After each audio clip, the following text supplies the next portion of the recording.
You're listening to, and this is why I love comics. Andy and Mike!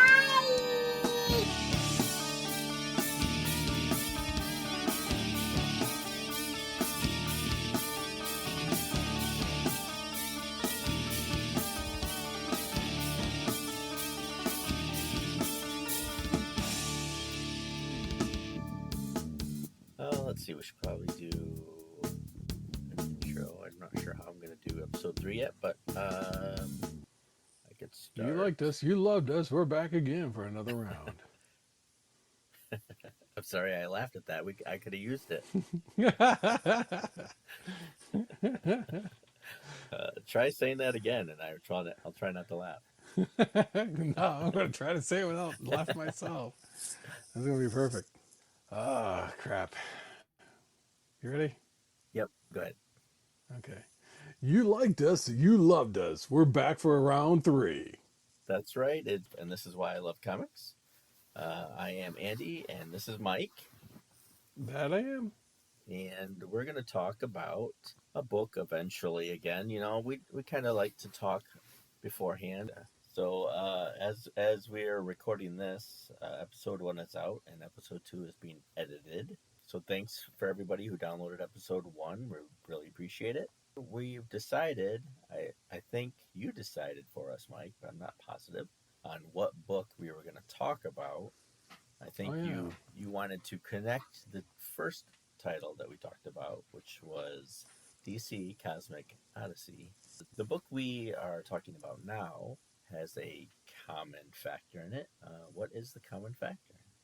Yeah, we are looking not for continuity of character or moving things along based off of themes. This time we're looking at the author that we kind of, I wouldn't say we bashed him, but we wanted to see what else he might have done. It's one of those things where you never can make a full judgment about a person based off of one thing. So we loved Mignola. I think we sang his praises almost ad nauseum last time. So what we'd like to do this time is take another stab at a Jim Starlin publication. So last time, like you said, Cosmic Odyssey. This go around, we're dipping back into the Marvel universe and talking about Infinity Gauntlet.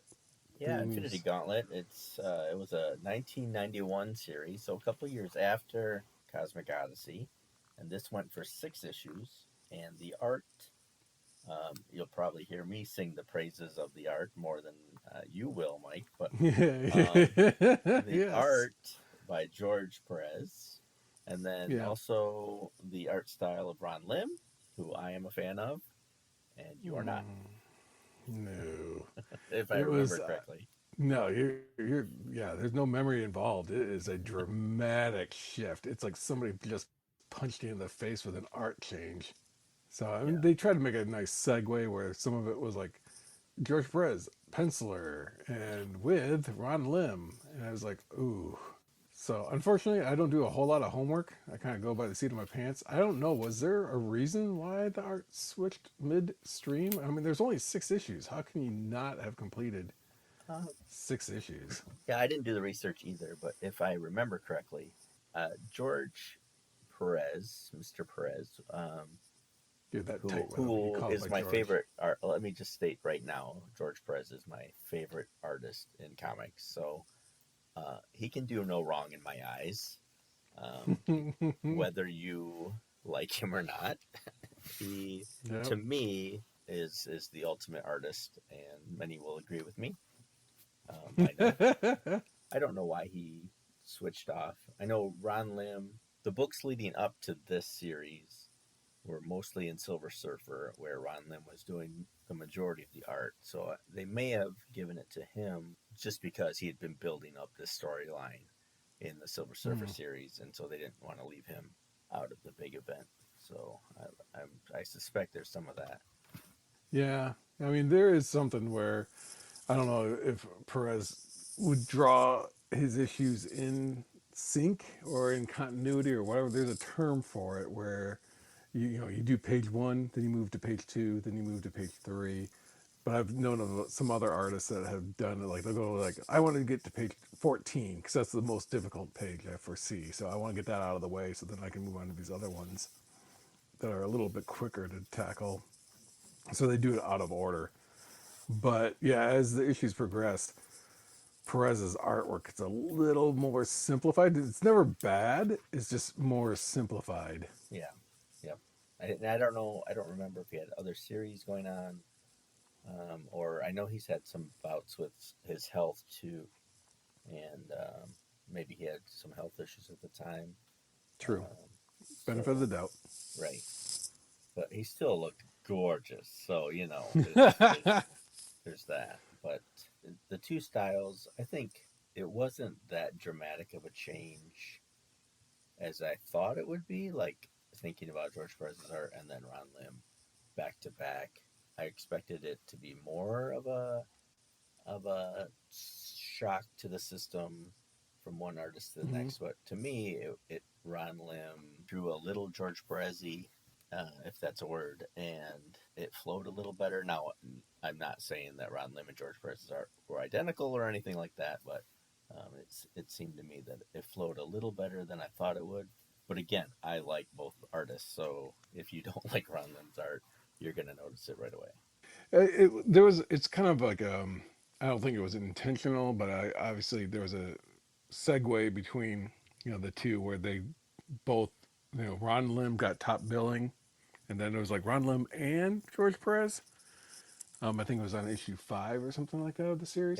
Yeah, yeah, While it's all well and good, that helped kind of transition things in, but it was kind of, Perez's art was kind of going down a little bit leading to it. hmm Then they had obviously where there was kind of a trade off of who was doing what and how many pages, or somebody was doing the layout and the other person was doing the finishes. There could have been a variety of things, but there's clearly some panels where it's like, that's a Perez page. That right, yep, layout, that feel, the detail. And I think that's what it boils down to. And this is something, I mean, it goes back to our high school era where it's like you and I would debate about just the sheer level of detail that Perez would put into his panels, where every brick on every wall was completely, like to your point, gorgeously defined to the point where it's like, holy crap, there's so much going on because of the everything in a page and all the details that you're just like, whoa, there's a lot. But Ron Lim just doesn't quite know how to capture some things, like how to pencil certain items. yeah, And I think as a result, it kind of loses that, like, especially like they're encased in rock. And then, or I think the most obvious one is there is a panel in which Thanos snaps his fingers and causes the character to become like these little plastic building blocks, like more or less Lego blocks. And in doing so, it looks like, are those, now and later candies? Those, Starburst? And it's like, no, they're supposed to be building blocks. Oh, that doesn't right. quite look like building blocks. If they said like, I made you into candies, I'd been like, oh yeah, that's spot on. He did it. But it's just like, good try, Ron. You really got really close. Yeah. Not quite the detail that George Perez would have done on that piece. Yeah. So it's kind of like, it was where they both kind of compromised to a different level, where Perez's work was starting to slow down. And as a result, it wasn't as refined.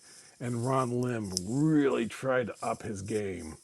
Yeah, And so that I'm there, gonna forgive you for talking down to George Perez like that. yeah. But I mean, there's a lot of pages in here where it's Perez is like on target. Now, And Jim Starlin definitely wrote this story. George Perez and correct. Ron Lim. Inkers was Joe Rubenstein. Colorist was Christy Scheel. Ian Laughlin with Evelyn Stein. Letterer Jack Morelli. Now, we talked so much about coloring in Cosmic Odyssey. Coloring wasn't as influential for me in this story, and this is a few years after No. Cosmic Odyssey, but the coloring was still pretty good. Yeah, it was good. It was very segmented. It was almost the difference between a masterwork of like Rembrandt, where there's a subtle transition that we saw in Cosmic Odyssey. This is more of a paint by numbers, Yeah, it was more where it's like, traditional. Yeah, you fill in this area with this color, you fill in this area with this color, and the two don't have any sort of blend whatsoever. It's just plop, plop, plop, solid colors everywhere. There's no gradations. It's like Thanos, he's blue and gold. Okay. Yeah, in order to showcase blue a little bit more, or I mean gold a little bit more, we may show a little tone, tone on tone in order to get a sense of it being shiny gold. But for the most part, blue is just solid blue. His face is solid purple, you know, and Mephisto is just solid red. I mean, that was like Right. an easy, fill up the bucket, dump it in, and red it is. What was your okay? Let's just jump into your overall impression of Infinity Gauntlet overall, without revealing too much. Yeah, And of don't want course, to we're spoil a yeah, decades old story right. And or again, something that the again, MCU hasn't already covered. right. If you have not read the story of Infinity Gauntlet and you don't want to be spoiled, and you've never seen any of the Marvel movies either, although there's a lot of differences, we could talk about that too. Oh yeah. Um, go back and read it. We're gonna spoil it. So my apologies if you ignore it and you get spoiled. But yeah, overall, what did you think? Um, it did have that cosmic feel, but it just lacked like the gravitas of cosmic. It had a little bit, but then there's some aspects that I was like, oh boy, this is a Thanos story, which obviously he had the gauntlet, and it was just the entire universe trying to get their hands on his mitts. So it was just like a cosmic keep away, and Yep. I think that's what it kind of boiled down to me. Fine story for the most part. It used a lot of characters from the Marvel universe. Yeah, it's something we complained about a little bit on Cosmic Odyssey, how it was such an important event, and they only used like 7 superheroes. Yeah, Where this one did the exact opposite. They used almost everybody they could. They certainly threw every character, and that might be another reason why they put George Pérez on this, is because he's known for his group shots. His I can use everybody in the and universe then into the some. story and shove them into a picture and it'll look great. So, but yeah, they definitely used everybody they could. Which is interesting. Also, obviously this was before the MCU, so when you see the characters that did make a major contribution to the movie iteration of this story, and then you see a remarkable absence of some of those characters in the Marvel version, and that have a huge impact on this version of the story. I found that really interesting because you just get so used to like, well, the Marvel Cinematic Universe was pretty good, and then it's like, hey, wait a minute, where's this character? And Iron Man, that's how they portray Iron Man. That seems weird. I Right. thought he That was was all snarky Robert Downey Jr. personified. right. That was the biggest difference between the movies and the book. Was Iron Man was such an insignificant part of this story, and obviously the movies. In my opinion, the movies did it better than this book. Clearly, you could do a lot more with a comic than you could the movies. So there are parts of the book that I wish they had used, but I understand why they didn't. But Yeah, definitely, Iron Man was at a loss in the book because he was barely used at all. There was no mention yeah, of Mephisto in the movies, and yet he no, was such a strong character in the first couple issues of this, and then he kind of disappeared as well. But yeah, it was strange going back to this after seeing the movies. What was available to them back then, and what was available to the movie.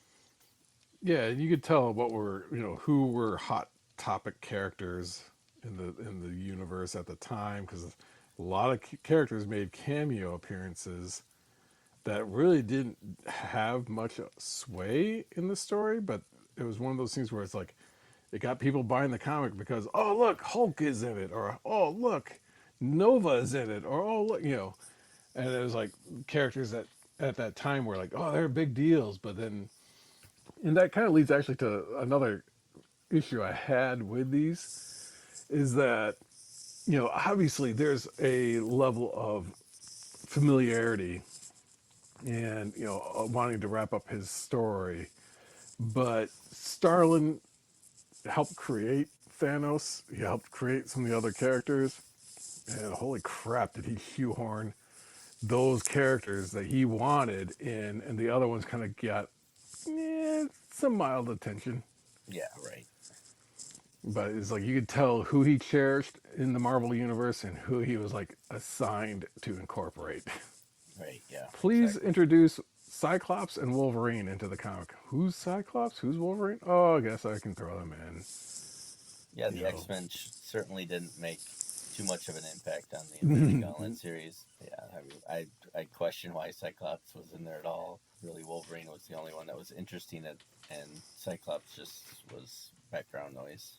yeah, it's like, well, we gotta sell it because there's a lot of X-Men fans out there, so we need to include them. Surprised right away, reading the story, that the story wasn't about him getting the gauntlet. He had already, page one, he has the gauntlet and the gems, and he's just ready to go. I imagined the series would start out with him getting the stones and stuff like that. Thinking back, I was collecting Silver Surfer at the time, and that was the primary way he was getting the stones, if I remember correctly. To me, it made total sense when I read Infinity Gauntlet in the first place, that he had all the stones. But doing a reread for this episode, I had forgotten that this wasn't about him gathering the stones at all, like the movies, Yeah, or it was he's got the gauntlet, he's ready to go, being tempted by Mephisto. Mephisto's kind of playing the dark side role from Cosmic Odyssey. I'm gonna tempt and try and control this secretly, even though everybody knows I'm evil, and should be watching out for me anyway.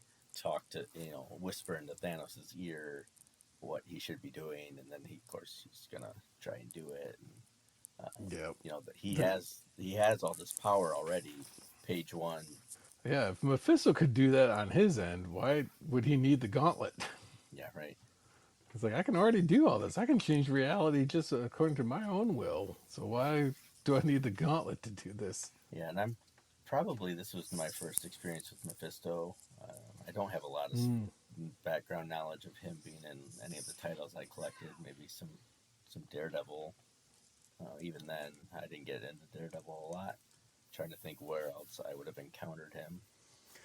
My probably main encounter was through an older brother of mine had the book Bring on the Bad Guys. It was one of those like thick trade paperbacks before trade paperbacks were, and it was the origin of various Marvel villains. So I had like the origin of Doctor Doom, the origin of Red Skull, and one of them was the origin, theoretically, or first appearance is what it boiled down to, of Mephisto. Yeah, So that was where I encountered him. I think first was stealing away, trying to find that book without my brother's knowledge, and reading, flipping through the book. And now I still kind of wish I had that book, but they go for some crazy money these really? days. Yeah, all that whole series of like origins of Marvel Comics, son of origins of Marvel Comics, Bring on the Bad Guys, and I think there's like the Women of Marvel. I think it was another one, and then I think there was a third one. Yeah. I And of think course, a friend of mine's got them all in hardcover. They were like the Marvel's Fireside books, and I Okay. never knew that they came out in hardcover until I saw a friend of mine who had one. And apparently, first printing, I just popped onto eBay to see what it looked like. $450 for Wow. a hardcover version of Nice. Bring on the Bad Guy, and it's not that good of a shape. It still has this dust jacket, but it's not that great. Yeah, I have Sons of Origins in paperback, but it's beat Mm, up, and I think I got it at Goodwill or yeah, something like that. But well loved. yeah, I found like Infinity Gauntlet, it was kind of less about how the movies, how Thanos wanted to eliminate half the population kind of thing. It was more just about Thanos wanting to be a god and wanting power. It Yeah, was less about this morality of how the universe will survive better, with less people, so the resources could, be used better. But Thanos really was just a maniacal person who wanted to rule everything. Yeah, exactly. It's the difference between making a sympathetic villain to a degree. It's like obviously he has some motivations in the Marvel Cinematic Universe. Here, selfish goals. Wonderful George Pérez art. Did I mention that? I think you've alluded to that effect at some point. I don't know, maybe a Like, couple more times. And that guy can draw. That's all I got to say. His yeah, Doctor but Strange, kind of looks. I don't know. Has anybody else ever drawn Doctor Strange as beautiful as George Pérez? I could see P. Craig Russell. I could see Charles Vess. But I mean, those are people who have more of a ethereal feel to them anyway. But yeah, I will say, that there's, you know, if I ever needed someone to draw rocks, holy crap, this dude knows how to draw a rock. But no, he's phenomenal, and I wouldn't say this obviously is not necessarily the peak of his perfection. His years of the Titans run is probably his apex, and then the true apex is probably Crisis on Infinite Earths, Yeah. which is he drew absolutely every character ever in the DC multiverse, which is ridiculous. But he drew them all with a very distinct look. You knew that was, again, going back to some of the characters that we saw in Cosmic Odyssey, his Adam Strange was very much an Adam Strange, but it wasn't the same face as he would have given to any other character. It was a very distinct face that, the Luther from whatever Earth had the similar kind of helmet, Crisis on Infinite Earths, but he didn't look like Adam Strange. And it was just, the guy knew how to draw. Still knows how to draw. Yeah. Great stuff. Nice balance between the chaotic and the absolute, minimalism and, shadows and so forth, trying to give a good sense of feel of what was going on in these cosmic senses. But, and again, ridiculous amounts of detail. Like every skull that's in the palace that he makes, you could kind of see, like, okay, that skull's upside down, that skull's sideways, that skull's on its, that they all feel like a skull, and not that, like, I just drew one skull here and then a bunch of round bowling balls Right. Yeah. after that. So just ridiculous amount of detail. Silver Surfer crashes into Doctor Strange's secret sanctorum, and I think Surfer does that every once in a while, like that imagery of him crashing through. I mean, I know the Hulk did it in the movie, but I think there's been a few Defender issues where Surfer has crashed through that window a few times. Yeah, that's a classic kind of trope. If you ever want to show a threat level of extreme, you have one of the top cosmic beings being hurled around and dumped, you know, rather recklessly into an environment. Like, oh man, what could have done that to somebody of Silver Surfer's level? Right. This I'm has sure got they to be did that in huge. Crisis too. I'm sure Crisis started out probably similar to that. Mega powerful character is humbled by some other mega powerful creature. Yep. Yeah, it just helps kind of give a sense of scale to the threat. Yeah. So Thanos is dating Death. Yeah, they go out to French dinner, have a nice French restaurant, grab some wine, a little bit of hors d'oeuvres. Jimmy John's and Netflix, you think?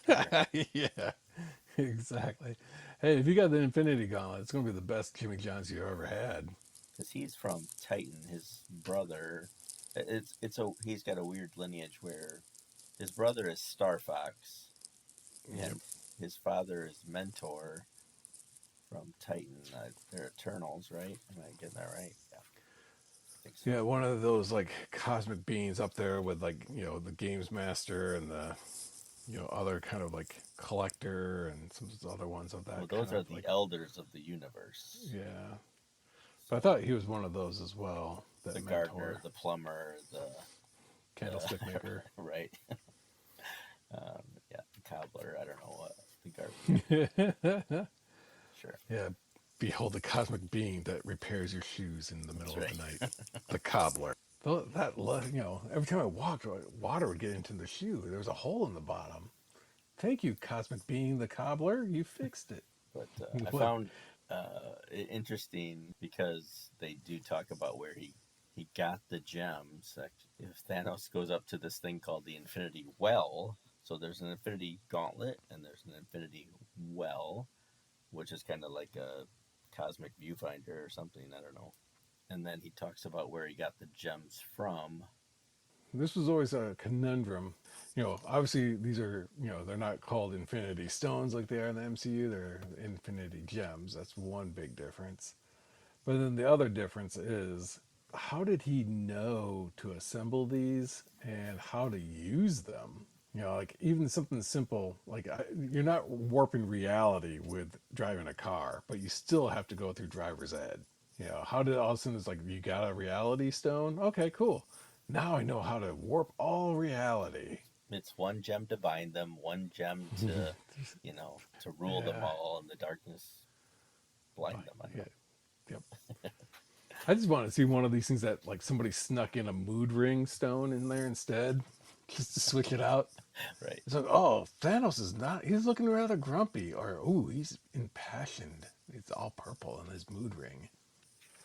It kind of does lead to the next terribly convenient side story about three people who all seem to have a certain body shape and size and connection, happen to drive in while completely inebriated, drive off in a car and run off a cliff. They die, and then all of them get resurrected as characters that somehow were pre-existing characters that just happen to be in the same body styles. I could never figure that Well, kind plot. of. I always pictured that the bodies kind of morphed into. I mean, it did. That you kind of showed that it kind of changed after they died into the other body Yeah, types, but imp they were and very similar to begin with. You're right. They were yeah, like matches. yeah. Hey, you're turning green. Okay, well that's a change. But yeah, it was a one adult male average, one adult female average, and then one fat but short character that was about the right size of imp, and then all of a sudden, poof, they all, return from that and good to go. Right. But yeah, that kind of side story threw me off while I was reading it, because I'd like, what's going on? Why, like, this whole cosmic thing is happening? And then like, hey, let's talk about some drunk people leaving a restaurant or a bar, Gully Jones's Bar and Grill. And it's like, what does this have to do with anything? And then it's kind of like, and to this day, I still can't quite figure it out. But was it the Black Freighter in the Watchmen Yeah. series, Yeah. where it's like a completely side story going on that had really nothing to do with the original story. Oh, you mean the I guess story there's that some I sort skipped all the time after? of yeah. It's like, okay, thanks, Alan Moore. You gave us a second story within the story. That was fun. I'm sure it's good, but I think I've read it once Yep. a long Time time to ago. move on back to the main story. It's Yep. like I needed a commercial break. It was like a sorbet to be used in between the Watchmen story. The same thing here. It was like it just jumped dramatically from the Thanos talking with death to drunk people dying. Now back to our regular story. Oh, so he's trying to impress her. Builds this death castle throne room floating in space, and golden thrones. What else would you want to sit in other than golden throne? Mephisto, is playing with his, I don't know, fears of not being selected by death, or loved by death, and then brings back Nebula, who turns out to be Thanos' granddaughter. Way different than the movie, obviously. And that was, I mean, her first appearance was in Avengers like 258 or something like that, as a normal human looking person, alien obviously, but she wasn't nearly as interesting as she was in the movie version. No. And she's even less interesting in this series. Yeah. Very much a kind of like, okay, you're also happen to be here. Not that you really contributed much, but you just happen to be there.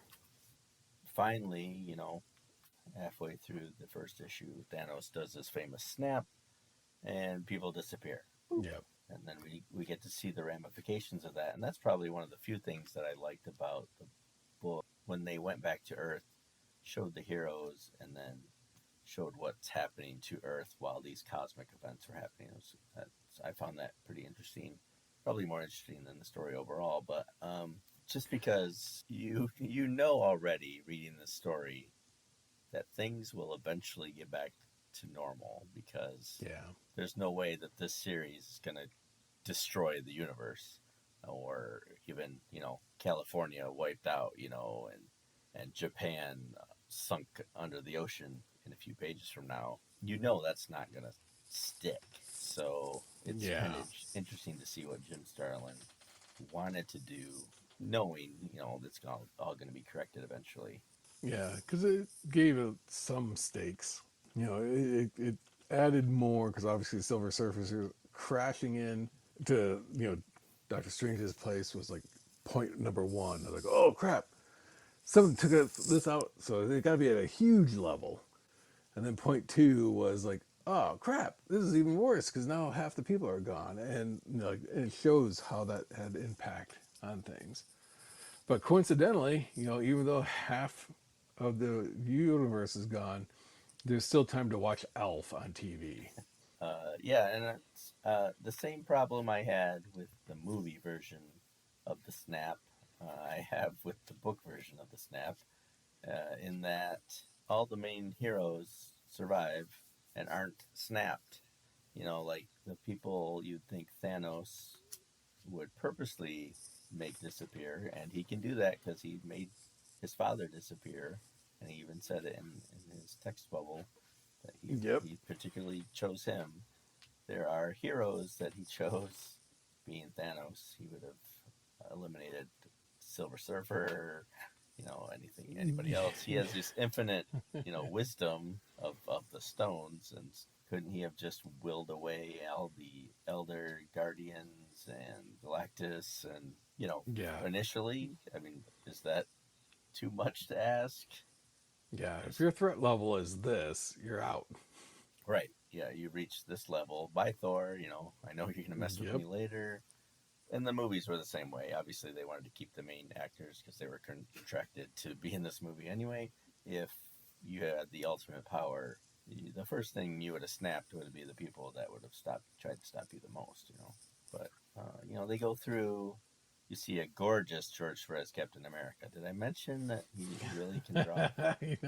Like, and the Hulk, I could probably do a whole episode on the Hulk and how unimpressed I am in most versions of the Hulk. I remember collecting the Hulk early on and loving the beast form of the Hulk.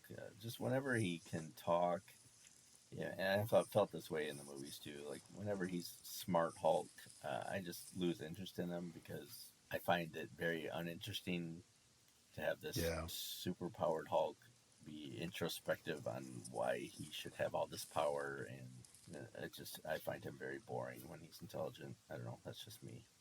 Yeah, there's plenty of other smart and incredibly strong characters. What set him apart, one of those key differentiators was the fact that the stronger he got, kind of the dumber he got, and the more violent and unpredictable he got. And it made him into a bit of an anti-hero at the same time.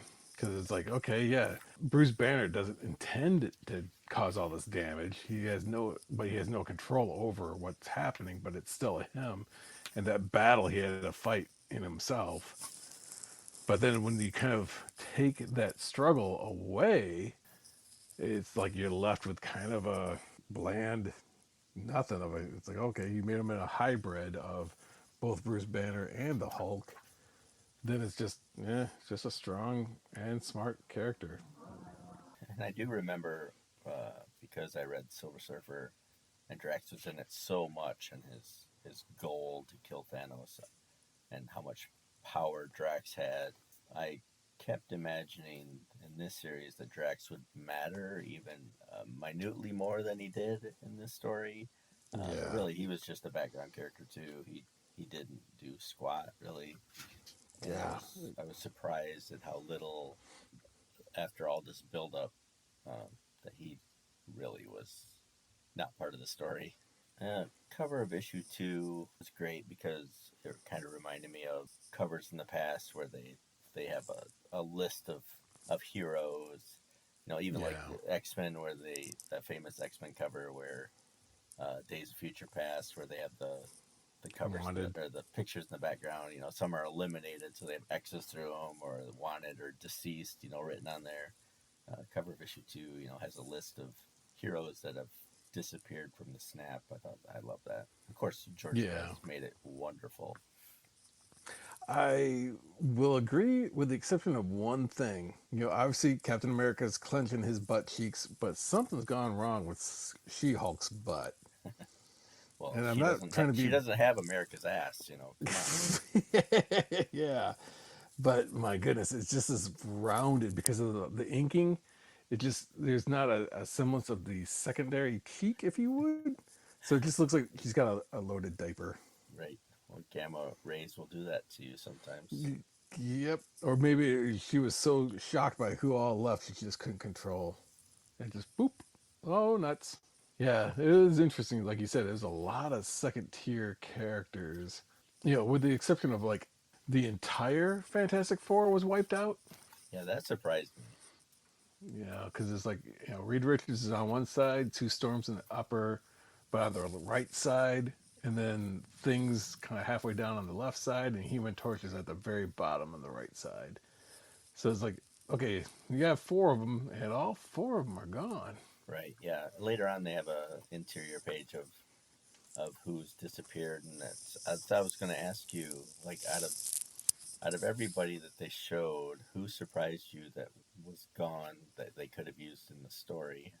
My impression was Fantastic Four too, so I wondered if you have any other.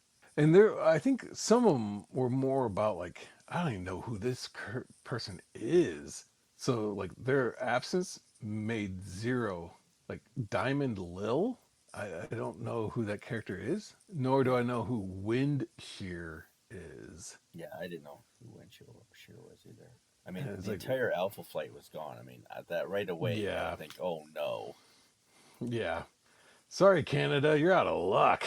The whole upper part of the North American continent completely undefended. Yeah, because you had both. Well, I guess Aurora would technically still be around. True. Right.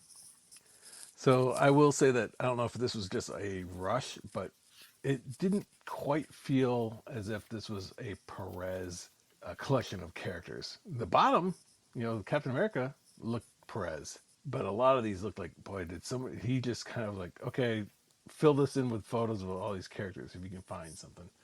But not a lot of them felt like that was a Perez version of that character. Yeah, I never noticed that before, but yeah, you're right. Somebody else did the inclusions of the characters inside. You know, Yeah, probably had. And I don't know if Perez was using a lot of ghost artists at that time at all, or I don't know how familiar it is, but I know like a lot of the image character or image artists had other people doing a lot of the background drawings and fill in certain key details so that they could focus on just doing what they wanted to draw and then have an underling finish it off. So I kind of wonder if this was somewhat like, okay, that's what the Marvel bullpen is for. You know, fill in these gaps. It's not that important because we can kind of exclude it as saying, oh yeah, that's, you know, that's just archival imagery. That's why it looks like that. It's yeah. not meant to look like Perez's art. A couple pages before that, there was this astral page where Doctor Strange meets Adam Warlock. There's a couple pages of him talking astrally. I thought those 2 pages were gorgeous. Like, I love just the outline, the way George did those pages. I could stare at those all day. Yeah, yeah, and there's a lot where it has that not full Ditko, you know, the fanged mouths where he was walking through those portals, but there's some elements of that here or there where there's just circles and paths leading into other circles and paths. A lot of Kirby dots. Yeah. It was. but it definitely had a very, you felt as if this was like, yep, he stepped out of his body and away he went. But I really wish Star Fox had a bigger part too. He was more of a witness. And then we cut to what I wanted to talk about was the High Father Council or whatever the old fart squad. Yeah, the high Old, ups of the various pantheons. right. Kind of made me laugh. They all gather around, and they're these all powerful fatherhead figures from history. Zeus, a Manitou, and Odin, of course. Odin, who supposedly has the sight where he can see all things. So he seems really surprised that he didn't see this kind of stuff. I'm thinking, what good are you? You've been around centuries and centuries. You can't see that the universe is about to end, and then they get trapped. Later on, they get trapped on between dimensions, or they can't cross dimensions. They get trapped, and they're taken out of the fight basically, which I thought was really lame. Yeah.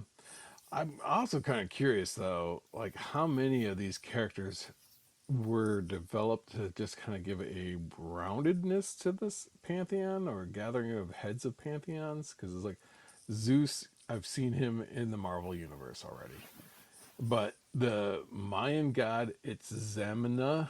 Has he ever appeared in any other Marvel comic? Right. Probably. I mean, there's been so much stories, and Yeah. I'm sure they've been from somewhere, but you never know. And they kind of are building up with Quasar. They've had him in a couple panels now. Him and Mm. him and I don't know. Is it Ego? Yeah, yeah, the Someone else. weird planet looking thing. It's Ego. Or is it Ego or is it Eon? I think it is Ego because there's a. Yeah. Then Yeah, Doom makes an appearance. Fights the Silver Surfer. Then Adam Warlock makes appearance finally. But I mean, it's supposed to be a revelation. That yeah. this is the first time Adam Warlock shows up in the series. But it's a great panel by George Pérez. Of course, I got to say that. But there wasn't a surprise shocker that. I will say, and I don't know if you're familiar with this guy. There are some, aspects when Perez draws Doctor Strange that he looks very Frank Zappa. Thank He's you for saying that, because I looked at Doctor Strange, and I couldn't figure out who he looked like. Yeah, what Um, reminds me of somebody, and it just hit me because of the long, long face, the very long nose. And it's like, dang it, does that not look like Frank Zappa? yeah, you're right. Now that you say that, that's exactly who I kept trying to figure out who he looked like. Yeah, it is a very Frank Zappa. The panel where Thanos is having his quote unquote like he says, "Hey, look at what I can do. I can do this, and look what I can do. I can do this." Is there some sort of Japanese kind of influence on what's going on with Star Fox's character Uh, and Nebula? that's funny because on my notes it says Starlin has read too much tentacle. Um, so yes, I believe you're right. Yeah, That was a I little, got very uncomfortable looking at those panels. yeah. It's like moving on. Nothing to see here. Right. Yeah, and just I love the aspect of like the various forms of torture that he did regale the people with of like I'm breaking into pieces this way or I'm unraveling you like this. So it just kind of helps showcase the power he has.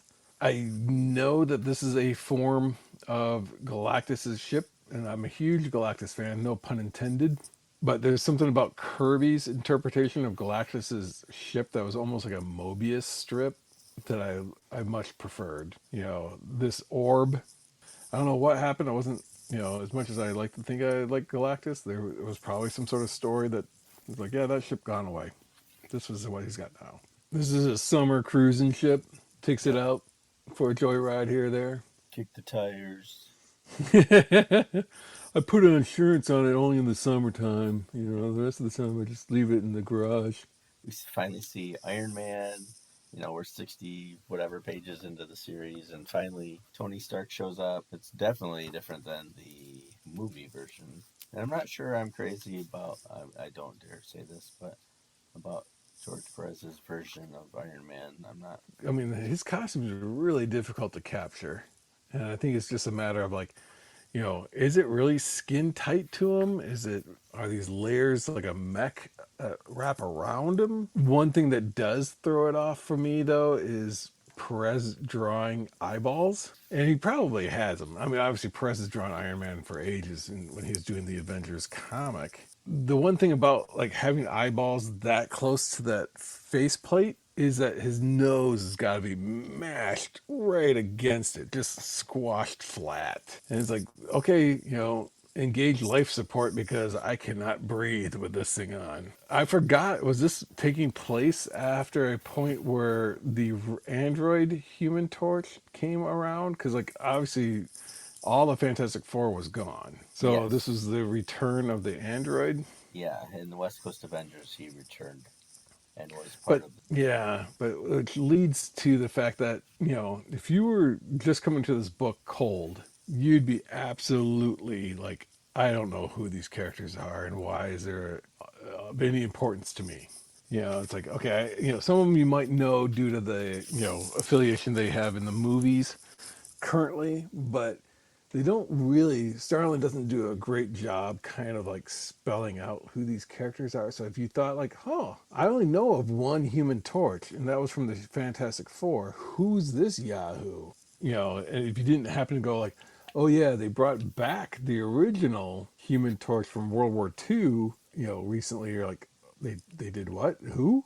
It's very difficult, especially when you have an ensemble book like this, but at least give some names. And I'm going to throw a completely different analogy. And one of the things that, as much as I'm maybe not necessarily the biggest fan of these, but the original Star Wars series, you walked out of that first Star Wars movie knowing the names of the characters. The original Star Wars, not when it was called A New Hope, but now it's called A New Hope. You knew the characters, Han, you knew Luke. But then when they did the prequels, you only knew Obi-Wan and Qui-Gon, and maybe Anakin and Padme, to a lesser degree, Padme. But all the other characters, everybody else that showed up, good luck trying to remember their names. Because they never really gave them names Oh, all those Annie. years later. Oh, sweet Moses, Are you an angel? Oh, why are we getting off on this topic? We got plenty of comic books to talk about.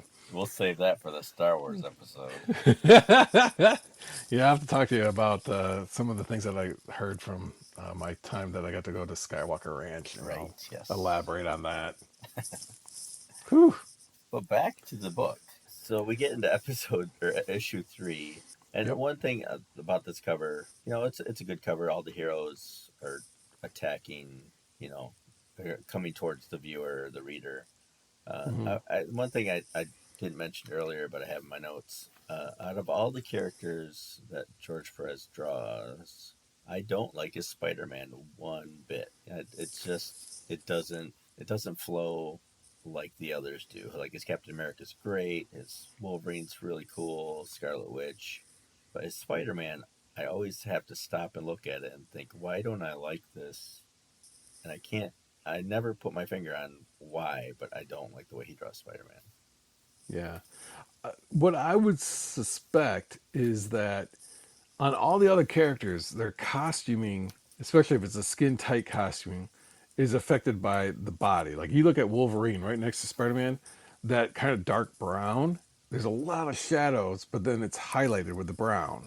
And the same with, you see muscle tone, you see shadow even on the thighs, and there's a lot of shadow. There's a lot of interplay between lights and darks. And in the Spider-Man's costume, he sacrificed all the shadow so that you could see all the webbing. Yeah. So if you look at like where his knees go right into the boots, if you would, all that shadowing he puts into the shins, the knees down to the shins, just dies, and it's just him drawing webs. and it's like it loses all the dimensionality. It just becomes incredibly flat. So it just kind of it takes you out. Like he also goes from 3 dimensions to 2 dimensions on the same drawing, Yep, that's and it. Thank you. some of it is like a weird amalgam of like I don't know what's going on scale wise and who's like parts of their bodies are in front of other people, but the proportions are off. Like some of Adam Warlock's like, oh, I guess it's not. That's really Thor's cape. Oh, that's the downside of using the same color for the two capes. But then it's like you look and it's like Iron Man's legs are hiding behind Thor's cape, but Thor looks like he's further back than Iron Man. And granted, yeah, there's some forced perspective of Iron Man coming more towards you, but there's some weirdness going on, and a lot of the characters seem like it's like I needed to put all these characters on the cover, and I started by drawing Adam Warlock, and then I'm just like, and then I drew the next person next to him, and then I'm just kind of squeezing these characters wherever I can, and unfortunately, Captain America, ironically, at least in the copies I got, have that 50 years of Captain America in the bottom logo, like right on his chest. Like, Yeah. wow, that's convenient advertisement. And it's almost like he's saying, like, yeah, darn straight, I got 50 years under my belt. I'm Captain America, man. Did I say I like this cover? Because now I hate this cover. So book 3, we're still Yep. talking about the heroes are kind of gathering, trying to get a plan together. We have a brief snippet of Black Widow saving someone from a fire and then failing to save another person. And then we get like the battle plan ready. And I do like this version better than Cosmic Odyssey, where they gather the strongest they can find, like Yeah. who they think can actually do some damage. They gather not 6 of the heroes, they gather 20 of the heroes. Yeah. And it seems like they take this a lot more seriously than Cosmic Odyssey did. But I'm not sure, with all these brains in the group, I'm pretty sure they could have come up with a better plan than a frontal assault and the plan that they ended up with. Like, really, that was your plan all along? I can't believe with Doom there and that they couldn't come up with something better than their plan that they did. Like, Adam Warlock's not Yeah. a genius. He's just not that smart because that plan sucked. I mean, basically, Adam Warlock's plan is to distract him enough to where he'll raise his hand up for 2 seconds so the surfer can race across the universe to try and grab it. Am I missing something Yeah. here? That's the No, plan? no, unfortunately not. It's just, like I said at the onset of this, recap of this series, it's a galactic keep away. Yeah. It's capture the flag on a cosmic level. And it's like, okay, we're gonna go use this tactic, and we're gonna send a lot of paintball guns over this way, and it's just like, come on, you've got like when he pulls all of these in like eternity, for heaven's sake, he has eternity there. Why couldn't they just say, okay, you guys step into the fray and do it right? Cannot fathom like the power level that they gathered, and more or less didn't use any of them, and instead said like, She-Hulk, I think you got this. Right, right. And You that's know? when you see the splash page of all the deities, I guess they call them, of the universe. Yeah. You have the Living Tribunal, Galactus, the Stranger, Love and Hate, some Celestials, Lord Chaos, and Eternity. You have Kronos, the Titan god of time.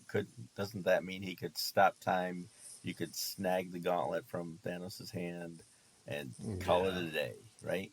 It almost seemed like Jim Starlin was saying, yes, I know all these people could stop Thanos, no problem, but I I I need got my characters to do right. it. I need my characters to do it, and I got 3 more issues to fill.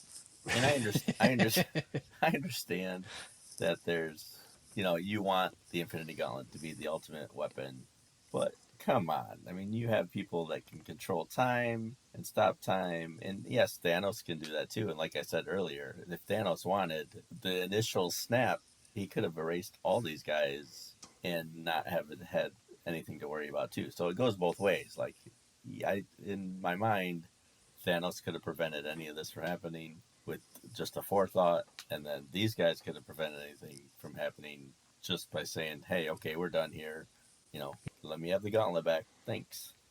Yeah. So, I mean, I realize there's got to be a story, but it took me out of the story when I saw all these people, and I thought, any of these people could have stopped Thanos in my mind. Yeah, and yet I'm reminded of in the early days of a YouTube series called How It Should Have Ended. Yeah. They had the Lord of the Rings, and I thought, oh my gosh, this makes so much sense. But it was like, if the Eagles at the end of the Lord of the Rings came and picked up Frodo and Samwise, couldn't they just drop them off? And it's like, and the How It Should Have Ended, to give them the credit that they are due, had that very clever thing of them literally flying the birds over Mount Doom and then just dropping it like a basketball through a hoop. It's like, wow, that was easy. It's like, God, can you imagine what would have happened if we actually had to walk all the way over here? Yeah. And I thought, that is so brilliant. It would have completely sidelined 3 novels. Right. Had Yeah. it done in a heartbeat. But it was like, oh my gosh, that solved everything. And the same thing happens here. It's like, you've got the Eagles right here that could have delivered that gauntlet back into the hero's hands. Any one of them could have. But they're like, no, we're going to send Frodo and Samwise. And it's like, that's okay. a good point. And that's, I mean, like I said, I realize there's got to be a story to it. You just got to come up with a way for it to work it out, so you have 6 issues to fill.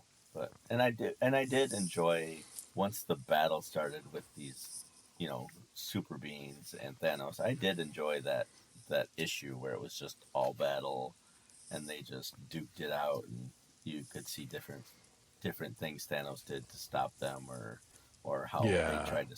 I enjoyed that. Oh, FYI, so if you want to do a little time traveling back to when we were referring to Quasar's floating planet sidekick, Yeah, it's actually Epoch or Epic. Epic. So, okay, so it's not Eon nor Ego. Which I should have known it wasn't Ego, because that was in the Guardians of the Galaxy. Ego, the living planet. The next cool thing that happens is Thanos makes basically a clone of himself and calls it love. Yeah, narcissistic much? Terexia, the Terrible, who looks just like him but female, is about as annoying as Thanos. Yeah, the threat levels definitely diminishes as a result. It's like you could create anything. The ultimate wish generating option. You know what? I'd like to make a lady that looks just like me. Right.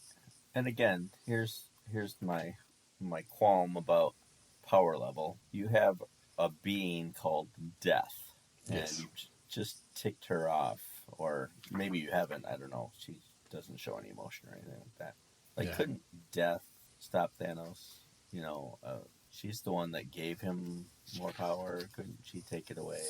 Yeah. So, I mean, it goes back to, some of the issues I have with the current iterations of Green Lantern. Because at one point, if I remember right, the Green Lantern's power wasn't from the central battery. It was from the Guardians that charged the central battery, and then they got their power through that. I may have been wrong, but I always interpreted it that way. Yeah, it's gone back they and could forth.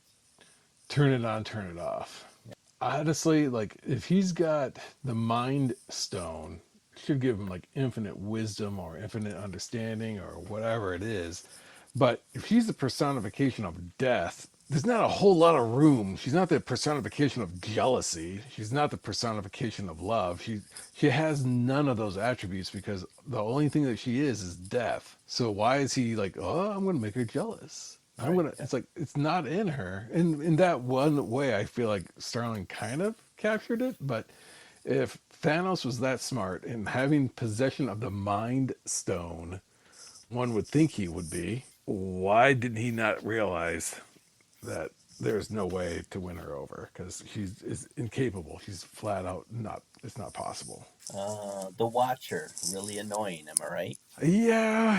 Yeah, and kind of kind of lackluster, for a being that's not supposed to meddle in the affairs of people. Thus, the term watcher kind of defines what he's to do.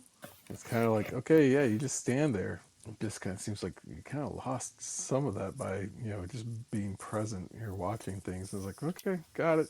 That's your name. He's not called the doer. He's just the watcher. And then issue 4, we get the big fight battle that we've all dreamed of. And unfortunately, this is where it switches over and it says Ron Lim and George Pérez. Yeah, suddenly Ron Lim art. Right away, you got to be pretty psyched about that, right? Whew, yeah. It's definitely Ron Lim. I mean, there are key moments where it's like, that's Perez.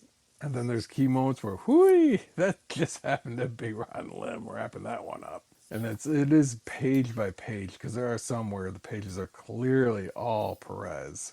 And then another page is like, oof, that's not. Yeah, and for some reason, Thanos limited his power so he could have a fair fight or whatever with the heroes. And I enjoyed the battle, some of it was like whatever, but for the most part, it was a fun battle to watch, and he could kill heroes off because you knew eventually they would all be back. So he took out, Submariner and She-Hulk, Thor and Doom. He fights all these guys, and he gets stabbed by Wolverine, and so there's a big battle. I enjoyed it for the most part. They kind of like, none of them are that effective because they're not all like, let's attack them all simultaneously at once. It's like Iron Man, you shoot him. Cyclops, you shoot him. Wolverine, you stab him. Hulk and Drax, you punch. And we're just going to make one, like, on 3. 1, 2, 3, do it.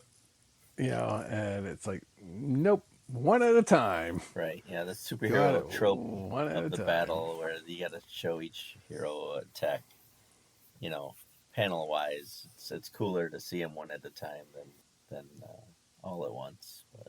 Yeah.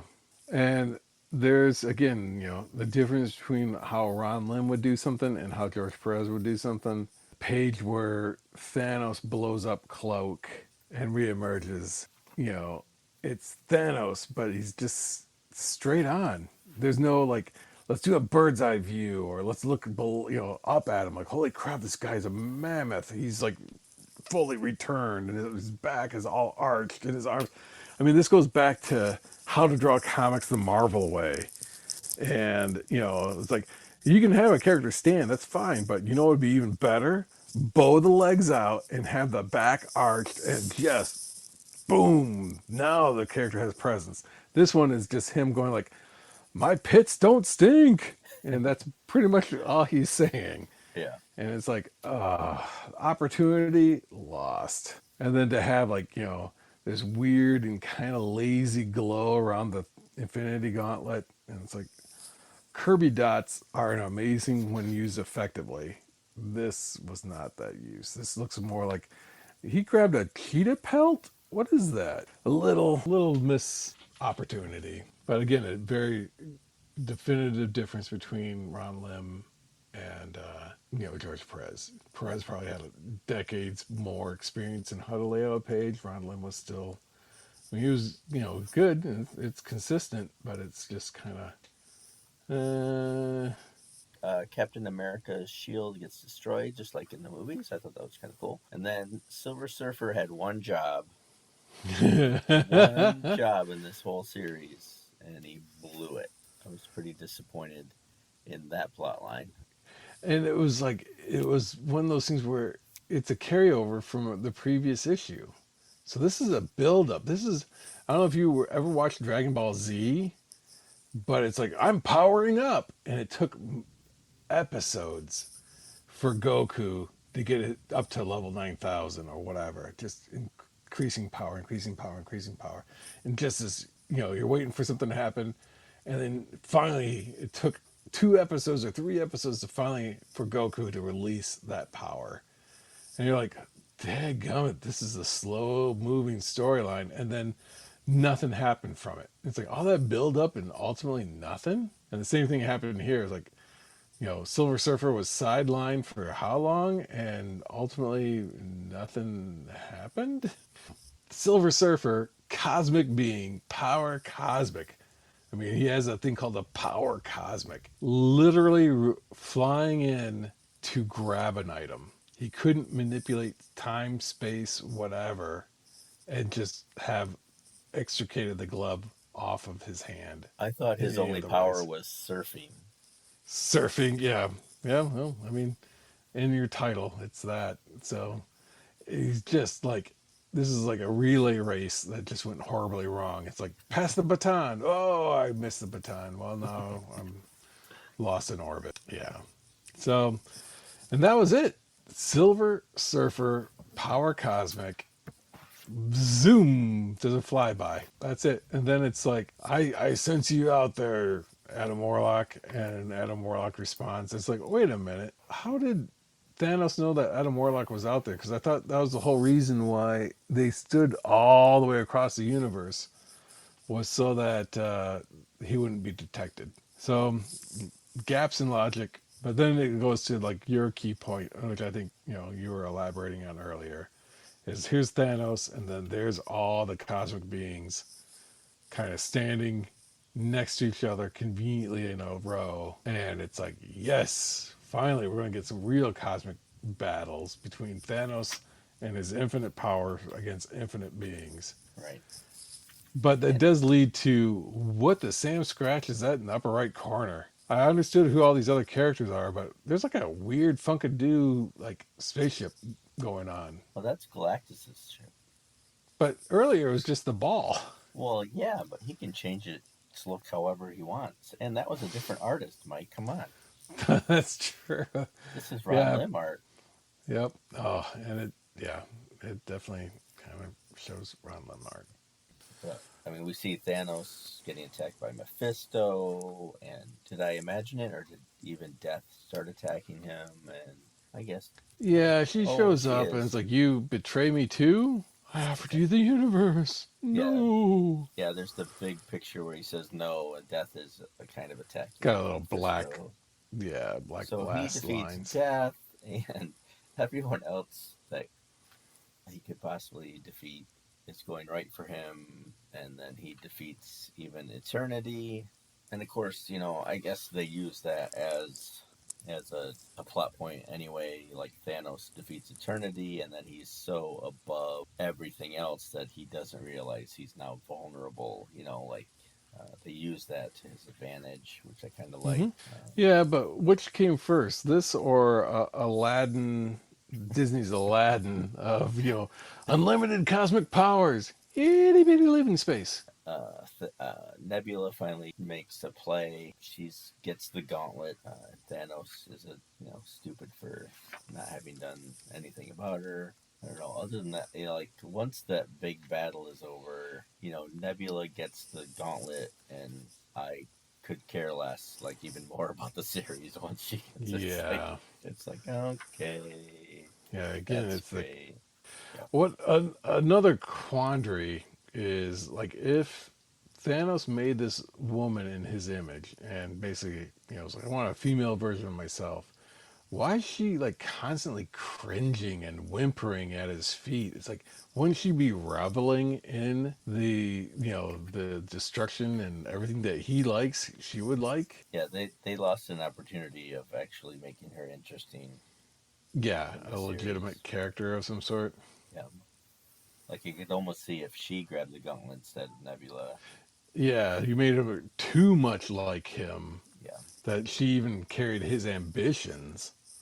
And it's like, it goes back to some of the like Arthurian legend of like, and I can't remember what series it was, but we are the creators of our own downfall, or something along those lines, where it's like, Merlin had Morgana that, he helped her along, and then Arthur had Mordred, and that was his undoing. It's like they all created their own ultimate end, and the same thing here would have been great. It's like he was undone by something he thought would have been his, his masterpiece of making himself, but even she turned traitorous. I mean, she's even got the glove ready to go for it because she's got the same costuming. It would be easy for her to slip that right on.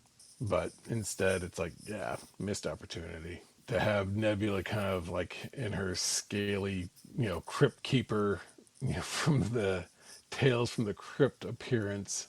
It's like, you know, getting the gauntlet and then recreating herself. It's like, oh, okay. Yep. And then Nebula, we get basically start from scratch. We get a new battle against Nebula this time rather than Thanos. Thanos teams up with the good guys. I become more bored with the story. Things go back. Things go back to normal. Like she snaps her hand. Things go back to the way they were. So that she kind of saves everybody. Yeah. Saves the day. She gets no love from anyone. Like she is really the hero of the story because she reverts everything back. The population is back. The Earth is back to normal. Gets no love from anybody. Suddenly the cosmic beings are back and they duke it out again. Tell me how she survives against everybody when she's a lesser person than Thanos is. And when you're a being who, basically has craved these gems all this time, has learned their powers, has been able to harness their powers, had the gauntlet, she just grabs it. And it's like, okay, again, going back to my analogy of driving a car, you're Mario Andretti. You've been driving and practicing the use of this car for ages. You've mastered this car versus a 16-year-old boy getting in the same car. And it's like, could you beat their time? Could you be better than Mario Andretti driving a car? Probably not. How is it that she, who just now grabbed the stones or whatever, the gauntlet, is like, got it. I can take everybody on just at the same level. Yep, and she defeats all of them too, even Death and everything else. And then Adam Warlock makes his move, and which I can't help but think like he could have done this at any time, like what he did here at the end, which was I don't know what he did. Kind of came out from the soul stone. Like it's not really clear what he did, but he basically shocks the gauntlet, falls from Nebula's hand.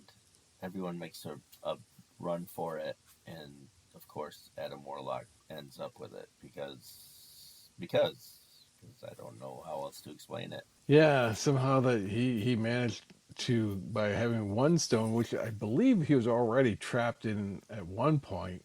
Yeah, at the beginning of the story. He could have done it right in issue one.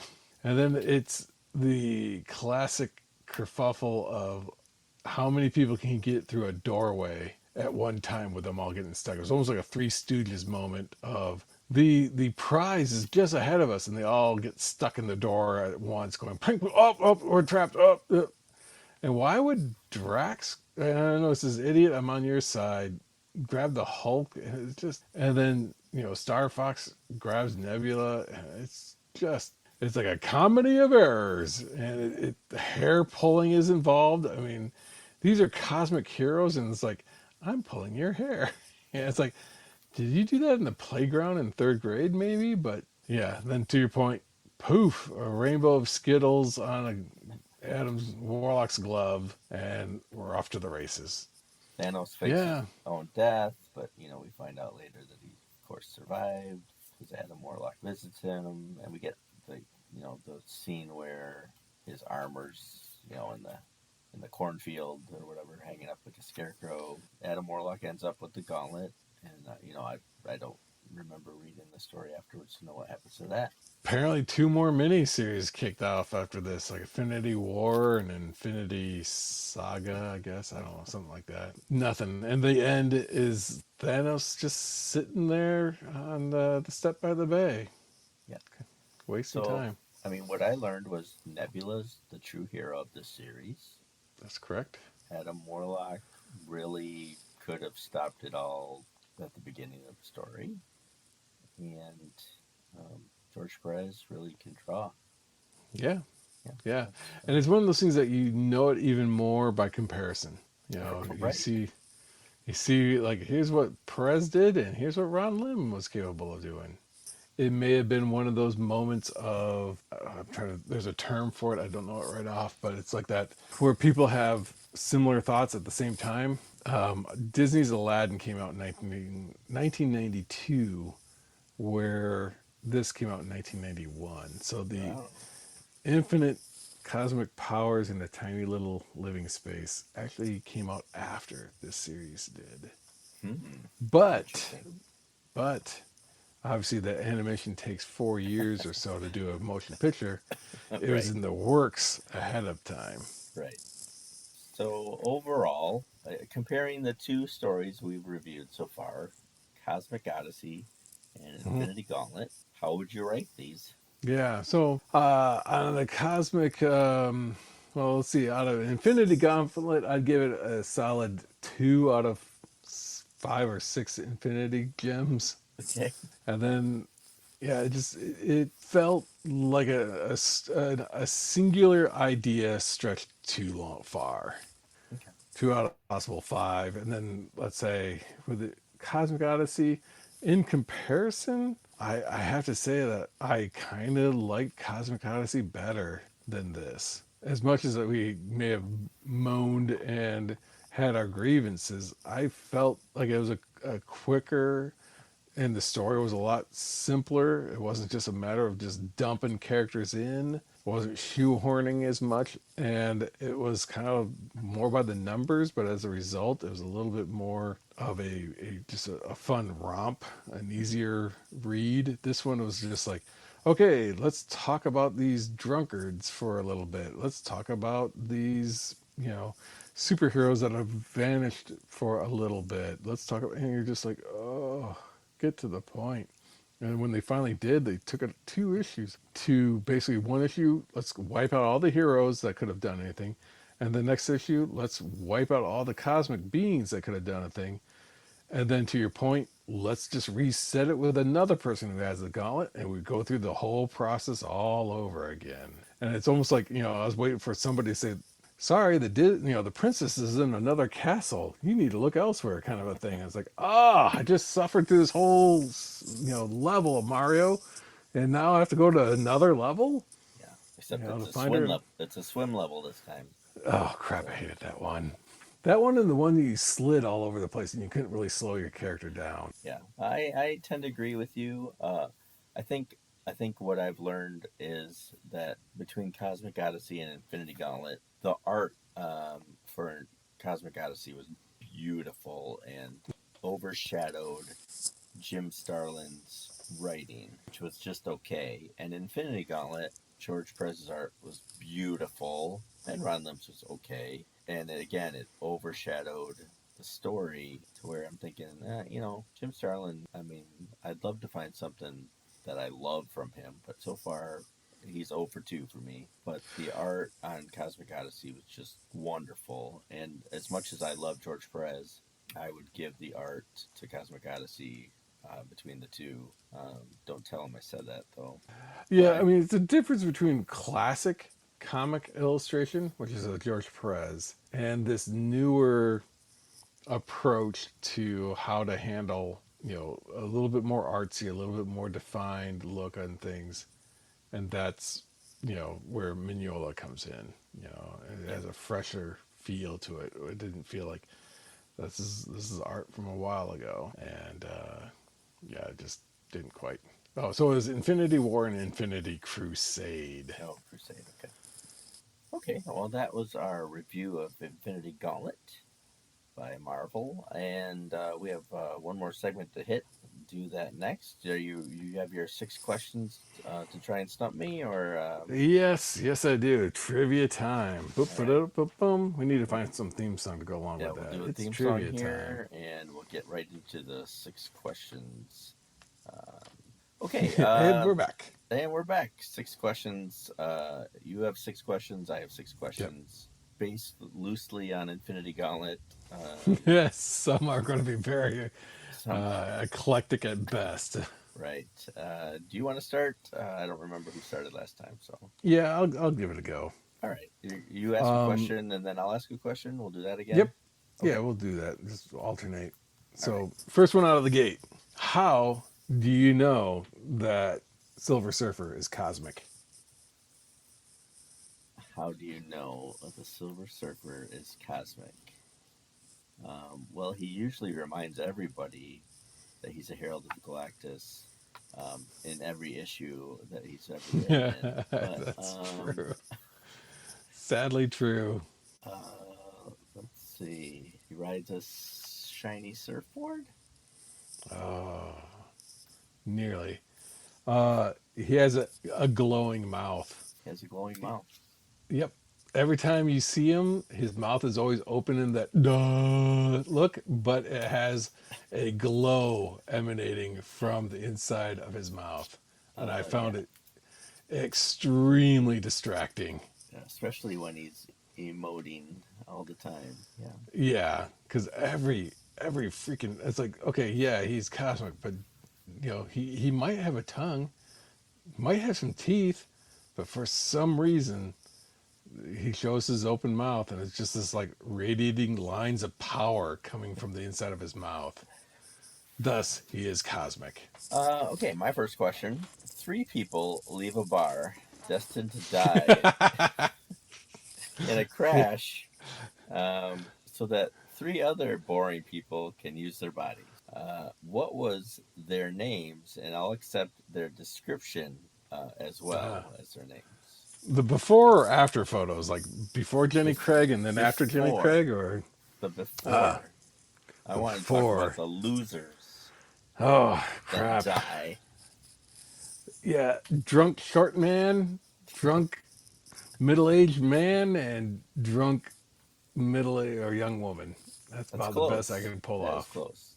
It was the blonde. This was taken right from the text. The blonde bimbo. Oh man, how could I not remember that name? And her name was Bambi Long. Of course it was. Yeah. You have the that sounds tub like a of James lard. Bond woman. Yeah, tub of lard, Ralph Bunker. Mm-hmm. And then the guy, the other male was called the ringleader, Jake Miller. So, I honestly, like one of the classic things that Stan Lee had done with the initial comic series was the Invincible Iron Man, the Incredible Hulk, the Amazing Spider-Man, and the tub of lard Ralph Bunker. That's right. So I mean that's right up there. Those like descriptive adjectives and then the character's name. Yeah, I'm sure they'll show up at the Great Lakes Avengers sometime. Oh yeah, yeah, and they'll get reincarnated. What would happen if Adam Warlock died again? Would he come back and these guys re-inhabit their bodies? Yeah, probably not. Because they don't even want their bodies anymore. When fighting a near godlike being, who would you not send in to fight him?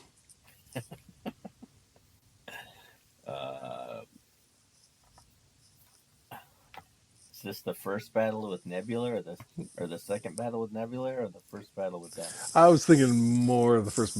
I'll narrow it down. The first battle with Thanos. Who would I not send in to fight? The big guys? Yeah, if you're to fight a near godlike level being, of all the people that got in there to fight him, who's like the one that's like, really? Oh, what being would I not send in? Yeah. What character, what hero, I'll even narrow it down. What hero are you like, really? Well, I wouldn't count on the Silver Surfer, that's for sure. Well, yeah, that turned out to be a bust. Yeah. Good thing I didn't put any money on him winning it. Right. Yeah, why would you? I would definitely not send Quasar in or Nova. Yeah, building blocks Nova. Right. I don't know. What's your answer? Honestly, you could name any hero. All of that them? was the answer. All of them. It was a little bit of a trick one. Right. Yeah. But yeah, I honestly, it was either any of them, because they all proved to be completely ineffective all the way from top to bottom. Yeah. Or if I were to single one out, it would have been like, and oddly enough, the one that actually made contact, Wolverine. It's like nothing about him screams I can handle cosmic beings. I have claws that require me to be within 2 feet of this person. And the best thing I got going for me is a healing factor that he could completely undo in a moment. So, yeah. But oddly enough, of all of them, he's the one who actually sank his said weaponry into Thanos. Right. He succeeded. Okay. Good question. Number 2 for me. Okay. Thanos did a few useless things to impress Death. Name 2. Apparently grabbing the Infinity Gauntlet, because that turned out to be a bust. Right. And then creating a castle-like structure for her to live in that really didn't have the amenities that she wanted. It just had a throne.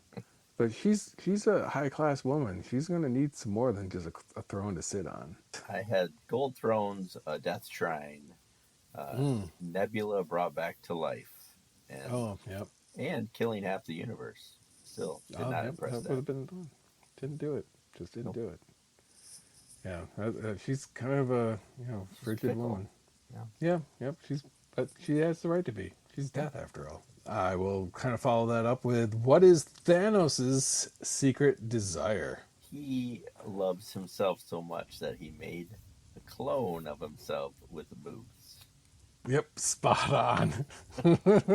I had it listed down to make sweet, sweet love to himself. That is correct. Yes, I got one right. Number 3. Captain America was with 2 people when they disappeared. Oh, crap. I know Hawkeye was one. That is right. And then Woman Lady. Yep. That is her Don't name, know who Woman that- Lady. Yep. She's got all the powers of a woman. She's an Eternal. Circe or something Yep. like that? Cersei it was. Okay. Boy, that one. Couldn't remember. I just remember it was like, I vaguely remember that character being in it. And then I just remembered Hawkeye going like, oh no, there's a Hawkeye gone. And those 2 characters that disappeared were just as useful as most of the other heroes that didn't. That stuck around. Just as effective at stopping Thanos. You weren't even there. Point made. My gosh. Okay. Unbeknownst to the world at large, there is a global threat that appears to loom just off the surface, but it appears on every TV screen. What is this global threat that seems to override a cosmic threat? I would say, though, probably the biggest threat in the entire book was reruns of Elf. Exactly. The fact that that character needed to show up multiple times Or in was this it series. was it reruns of Elf, or was it Maybe it was first run? current. Yeah, I'm trying to think. But back. in this continuity, was it actually a show or was it reality? Right. Was Elf really making live TV at that moment and talking about his intent to take over the world? Yeah, did he ever team up with the X-Men? There's probably a universe that has happened. All right, California drops into the ocean, but Captain America still calls the West Coast Avengers for help. Where did Wanda say they were setting up shop? I was going to say in a delicatessen. Well before Tony Stark's recommendation of shawarma, Right. they were at the deli. That I couldn't say. Probably, let's say, in Colorado. It was Vegas. Vegas. Oh, it was Vegas, baby. That's right. I guess whatever happened there just, stays there. 2 more questions. Go. All right. Again, this is a little harder to lay down, but in a similar fashion. There was a conspicuous movie poster advertised on a panel outside of all the other panels they had done that seemed way out of continuity. It was on the verge of jarring. What was that movie poster promoting? It wasn't promoting Elf. Not this case, no, but in a similar vein. This is very obscure, but it was like, as soon as I saw it, it took me completely out of the comic. I was like, what the heck is that doing there? Oh, it was like Indiana Jones or something. Not quite. I don't know. What was it? Toxic Crusader. Oh, okay. I Yeah, didn't he catch had that. there was a poster of him in the background as they were like walking through the alleyways. You can see it clearly over on the left side of the panel, and it's just like, why is there a Toxic Crusader poster in this one? And it just like it really was like, I don't get it. Okay, number 5. If Name. you want to know real quick before I dive into this one, Yep. it's on page 94. It's over Hulk's left shoulder saying, coming soon. And clearly it's the Toxic Crusader. I don't think it's on my 94 though, because I am Okay. reading from the Select Edition Infinity Gauntlet Ooh, that came out last year. dang. Check you out. No. Yeah, this was, it's basically like Cyclops teleports in, Scarlet Witch and Vision teleport in, and Doctor Strange is like, but I have a problem here. Dr. Banner, the Hulk, refuses to join us. And then it's over Oh, Hulk's shoulder. It's on my page 99. All right. That's a number 99. Name 3 heralds of Galactus. Oh. There's Harold Lloyd. There's Harold And the Maud. Fish. Harold and Maud. Yep. That would be an interesting tie-in if there was like actual people named Harold. And it's like, yes, these are the heralds of Galactus.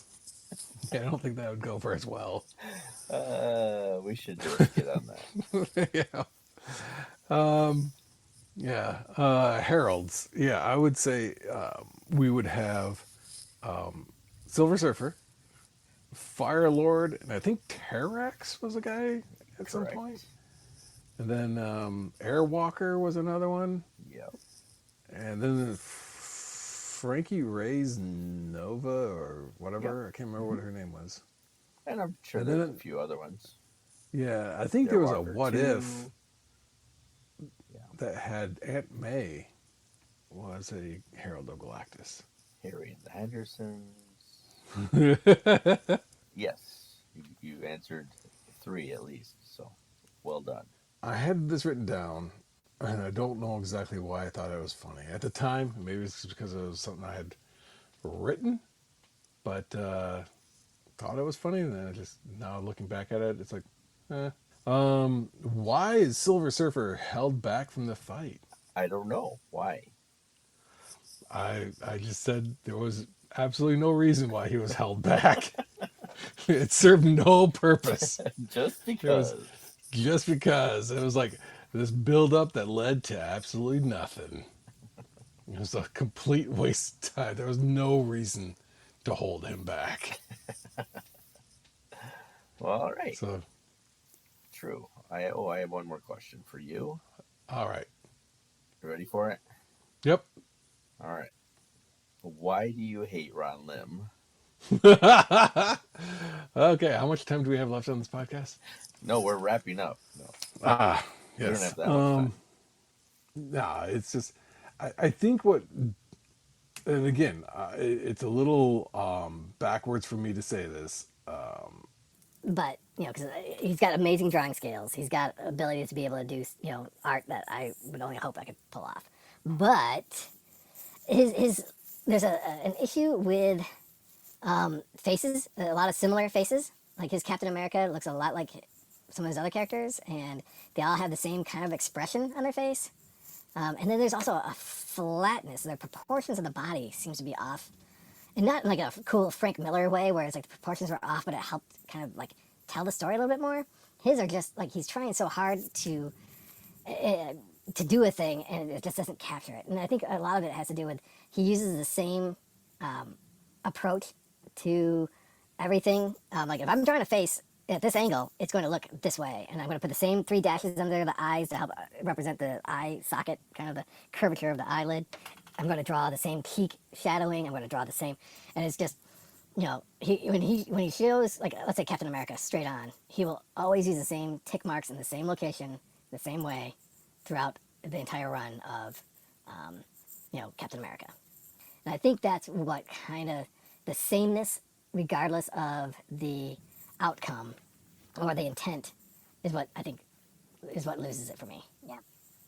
And additional to the aspect of his line weight, and he falls somewhere in a weird middle ground of he's not the same like level of detail as Perez, but he's not as like simplified and refined as, like, say, like even somebody who was the embodiment of it, like an Alex Toth, where it was like, I'm only putting down the lines that mean something. He kind of falls in a weird nebulous zone of like not enough detail, but he wants to throw that much detail. Not enough simplicity, but he doesn't put in to kind of make it more artsy, kind of the Mignola, where it's a lot thinner and just like representational. It's kind of a weird, like, I don't know where to put him. And there's just a general blandness as a result. Okay. I mean, like I said, fantastic art. I couldn't draw like that myself, but there's just some things about it that I'm like, I wish he could have done a little bit better here and there. I think at the time, like I started collecting Captain America when he was starting to do that, and Silver Surfer. And I think I enjoyed his art more than you, obviously, but I think I enjoyed his art because it wasn't boring for me. Like, his art style was different. I could look at it and go, well, that's Ron Lim. And it was at a time when I was just learning about new artists, and like, it wasn't just a story. It was George Pérez art. It was Ron Lim art. It was it was to where I was at a maturity level where I wasn't just reading a comic. I was reading a comic for the art, and I think Ron, and maybe not. I think some of that was later on, but I do just remember liking it because I like art and artists that I can instantly look at a page and know who did it. Like, Yeah. it was enough style. Like, it wasn't generic.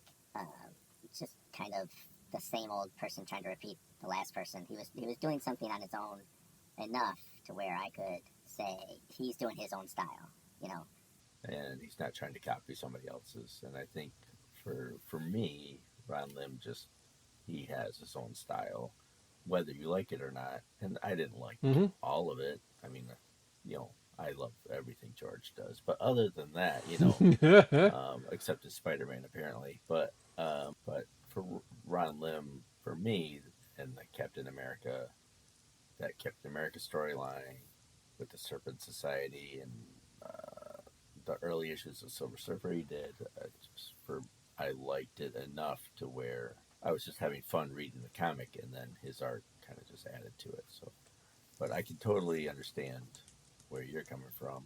I know some of your favorite artists and why you like them, and he isn't anywhere close to those artists. Like, he's not at that level. So, he's no Barry Windsor Smith, that's for sure. Or Yeah. P. Craig Russell or Adams, he's not that. I'm not pretending he is, but I have fun watching his art, I think is basically why I like him. Yeah, and there's something very, very true to your statement about, certainly he is distinctive, and in that way, he's spot on. Like I said, that you look at him and it's like, that is a Ron Lim art, and it's hard to say that about a lot of artists. You can look at now and you'll go like, man, that would have been great. I don't know who did that. That looks a lot like it could have been this guy. It could have been this guy. Especially during the height of the image artist, when it was like, is that a Platt drawing? Is that a Liefeld drawing? Is that I can't remember some of the other people's names, but Scott Williams, is that Jim Lee, is that Will Silvestri, or they all kind of morphed into one lump, and that's where Ron Lim clearly stood apart with his art, and I think like him or not like him, it was very much his own. And to your point, you have to admire, he didn't follow someone else necessarily. He clearly came up with his own look. All right, well, that wraps up our question segment. I guess we can do a little opening music or closing music here. And chances are we'll never have the closing music, and it'll just be us going, and this is where we add the opening music, and this is where we add the closing music, and that's just what we're going to do. But we'll scatter way out. Right. There it I is. think that's it. So we'll close out here. If you want to reach us, and because you disagree with us or agree with us, but and you will, you I'm can both. contact us at Gmail, and this is why I love comics at gmail.com. We're on Twitter. It is in the show notes. We're on Facebook. We have a Facebook page. And this is why I love comics podcast. You can talk to us there. I think that's all of our little contact information. Let us know what you think and what you want to hear from us next. I think that's it for us. And thanks for joining us again. And I am Andy, and I'm out of here. Toodles. And that's Mike. Sorry. That's okay. We don't practice this stuff, and I made this up. Last time I was like, and this is Andy, and I'll see you, bye. And then you were like, and this is Mike, and I'll see you, bye. Or, we flowed a lot better last time for our ending, but, half the fun is doing it and trying out new things. So anyway, yeah, we're still talking. So I'm going to stay painfully again. awkward. That's right. You guys are still here, right? Yeah. The quote Ferris Bueller. Right. What are you still doing doing here? As always, thanks to Thunder Chicken for letting me use their music. Go check them out on Spotify.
You know what? I'd like to make a lady that looks just like me.